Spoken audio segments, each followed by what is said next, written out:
একজন স্ত্রী কখনো প্রিয় নারী হতে পারে না।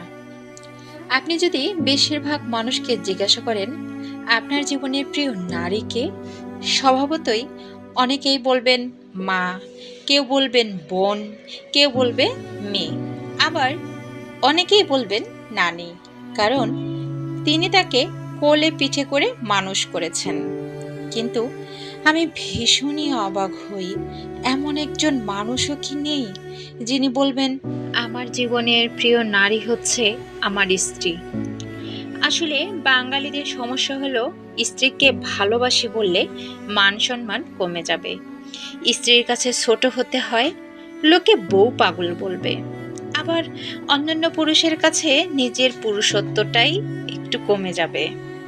আচ্ছা, এমনও একজন পুরুষও কি নেই যার অসুস্থতার সময়ে তার স্ত্রী হাসপাতালের বেডের পাশে নির্ঘুম রাত কাটিয়েছে, কিংবা বাবার বাড়ির বিলাসবহুল বাড়ি ছেড়ে একসাথে জীবনযুদ্ধটা করবে বলে অল্প বেতনের ছেলেটার হাত ধরে বাড়ি ছেড়েছে, শ্বশুর বাড়ির ঝাল তরকারি খেতে না পারলেও বাবার বাড়ি থেকে ফোন এলেও ঠিকই বলেছে আমি খুব ভালো আছি, নাকি মায়ের হাতের রান্না, নিজের প্রিয় বিছানা, কিংবা ছোট থেকে বড় হয়ে ওঠা যে বাড়িতে, সে বাড়ি ছেড়ে আসাটা এতটাই সহজ।